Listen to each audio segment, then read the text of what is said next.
Hey everyone, and welcome back to another video. And in this video, I'm going to be going over what is mapping on Make.com.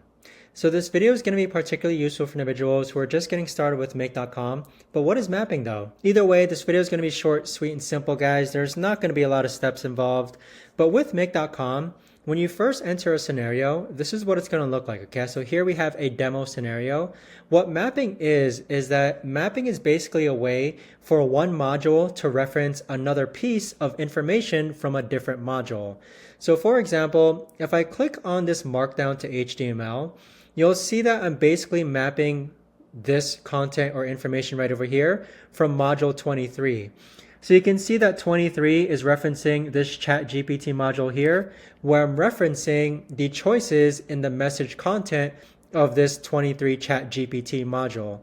So if I click on the ChatGPT module, and just remember this mapping portion right over here, it says choices, message content. If we run this module, there will be a section that basically says choices, message content, where the markdown module is obtaining the information from this one right over here. But that right there, guys, is the best and easiest way that I know of to actually go ahead and explain what mapping is on Make.com.